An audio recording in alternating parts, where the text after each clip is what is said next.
is the mighty ZX4RR. Good morning everybody, Cam back here at Seaways with Jamie, Chris over there on his trumpet, and Graham's over there on the monkey bike. And we're just having a little trip out to Scarborough. Another trip to Oliver's Mount. Jamie's not been round it yet, so it's got to be done, hasn't it? It's going to be tricky, I think, to keep everybody together today, mainly because mix of bikes, but it's also Sunday, so all the Sunday drivers are around. So there'll be a lot of probably getting up behind slow people, having to overtake them, which is going to be tricky on the monkey, I would imagine. And worse than that, worse than Sunday drivers, it's the Sunday in the middle of a bank holiday weekend, so we've got bank holiday drivers as well. I just got slightly frustrated at one of them on the way here. There's a set of bends I really like. I think Graham calls them brickyard bends, but I might be wrong. But it's just a nice little left, right kind of arrangement, all pretty much one into the other. And it's easily a 60-mile-an-hour set of bends. So I saw that there was one of those drivers ahead, and I thought, well, I'll back off a bit. So I backed off to about 40 miles an hour to give myself a massive gap. Then, approaching the bends, got myself back up to 60 to do them, and met them halfway through, doing 35. Sunday drivers. Sunday bank holiday drivers. I don't know. That's the other reason we're off to Oliver's Mount rather than the seafront. I reckon the seafront will be rammed today. So it's going to be a nice easy ride, I think, to try and keep us together as much as possible. Probably won't even be hitting speed limits. Also means we don't have to push that monkey too hard. It's just nice to be out on a fine day in late summer, enjoying the weather. It's not super sunny, but it's very warm, so it's kind of nice.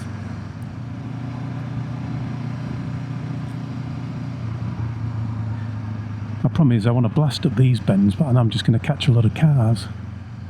And on a day like this, I've learned already that slowing down to 40 to let them go away doesn't seem to be enough.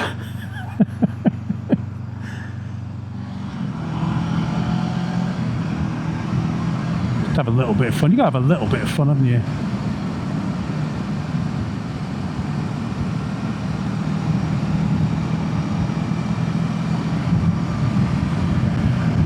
Biker's favourite road sign.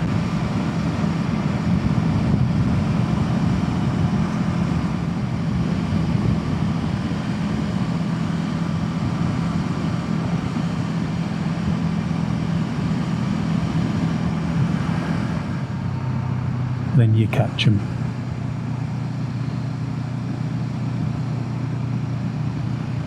The bit I don't get about a lot of the Sunday drivers, and to be fair, you see it all the time, but particularly on a Sunday, is you come down these roads that are easily 60 miles an hour roads.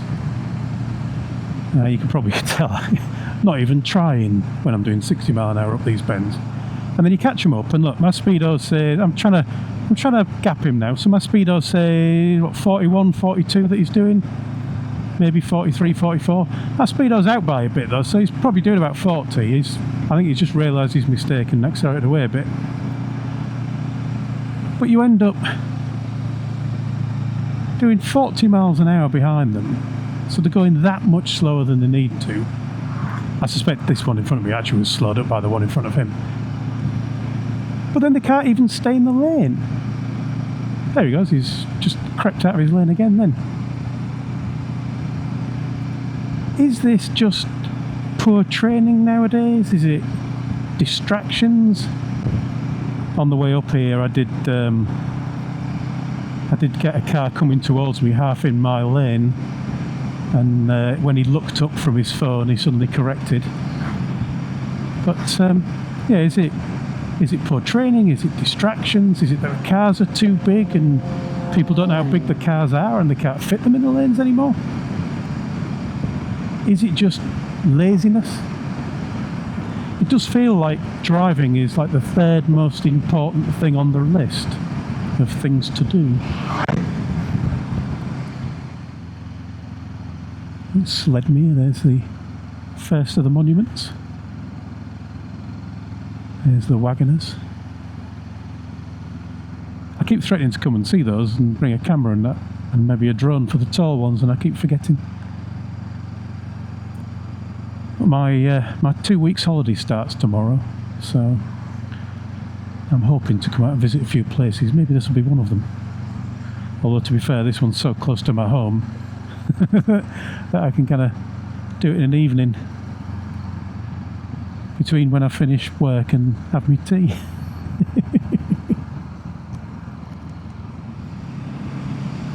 This is what we need. Not the main drag. So suddenly no traffic.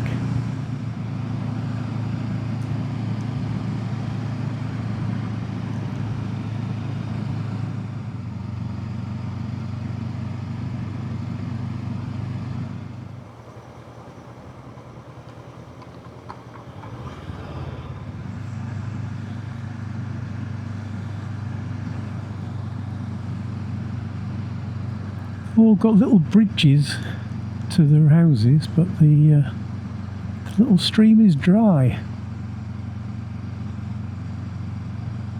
We're in the middle of a bit of a drought here at the moment. We've had 3 or 4 heat waves now, and I can't remember how long ago it was where it actually rained properly.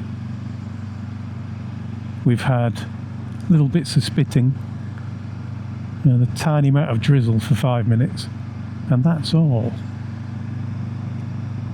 I watched one of the Silver Fox Travels videos the other day, and he was at a reservoir that was dry. We are now on restricted use of our water, which is why I can't really clean the bike properly. I had to go and buy some of that waterless cleaner, but a bit wary about using it. I don't want to scratch the bike, so I don't feel much like a rain god at the minute. We really need some rain. And as I said, I've just started my 2 weeks off work, so I'm kind of torn. Now, my garden is brown, everything's dying. The water butts haven't had water in them for a couple of months now. I don't really want it to rain all the way through my holiday, but it'd be nice if we had something.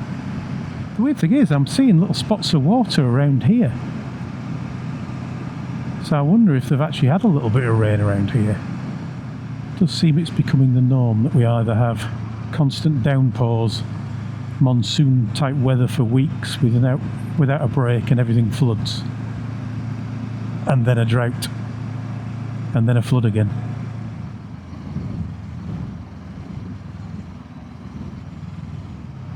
Cracking view from up here. This is Staxton Hill.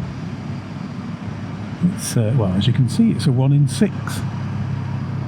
It's quite a steep hill. A few little bends in the middle of it to help the lower powered things get up it, including my car. My car really struggles up here because it's rubbish, but it's really cheap. So I keep it. You do get a good view. I have seen an articulated lorry in this area once. This is an escape area for the hill for if you have a brake failure in your lorry. Must be terrifying coming down that with no brakes in a big lorry, just using your gears, I guess, to keep you slow. One thing I've noticed with this bike, I mentioned it before on a video when I was out with Chris and Jamie a while back, that about 30 miles an hour you got handlebar wobble. Well, now at about 40 miles an hour you get handlebar wobble if you let go,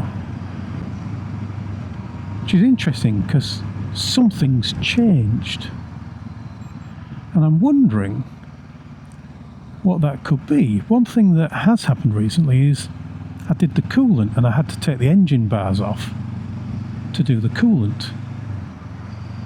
And I'm wondering if it's not, well, I was going to say if it's not about weight on the back. I haven't got any weight on. I've not got my panniers on today.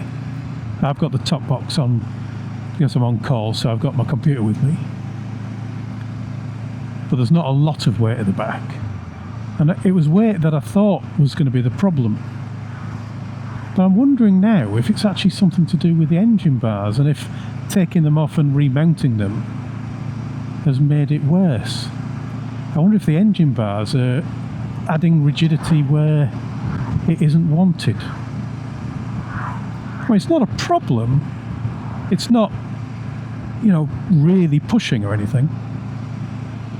Not like you can even really feel it that much. But it's there, isn't it? And it shouldn't be. You can see it there. It shouldn't be doing that. So I'm wondering.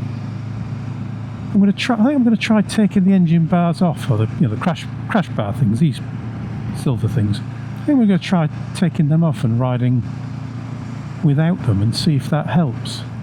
I'm starting to wonder, is it a problem with the fitting of them? Do they need something to, maybe a bit of rubber to dampen any vibration or something? Or maybe they need to be fitted when the engine's hot rather than cold.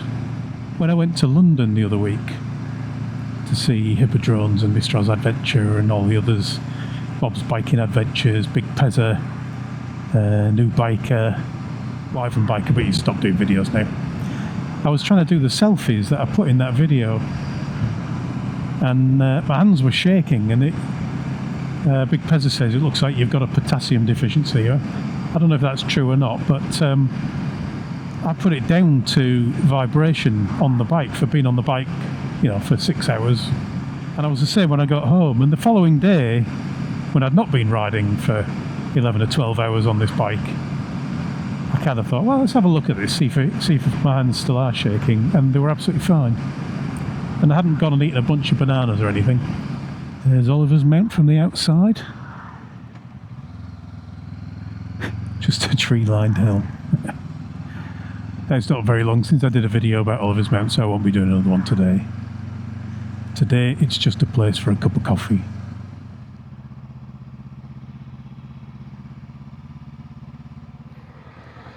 It's Cock of the North. You won't get up here. Is it Cock of the North today? Yeah, there is. Turns out there's racing on today, so we can't go to the cafe we expected to. But there is this little one down here by the Mere, so we can have a cuppa in here instead.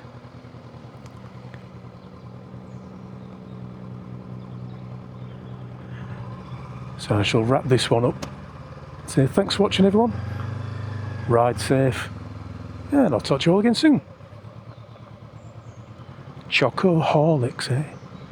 Bovril.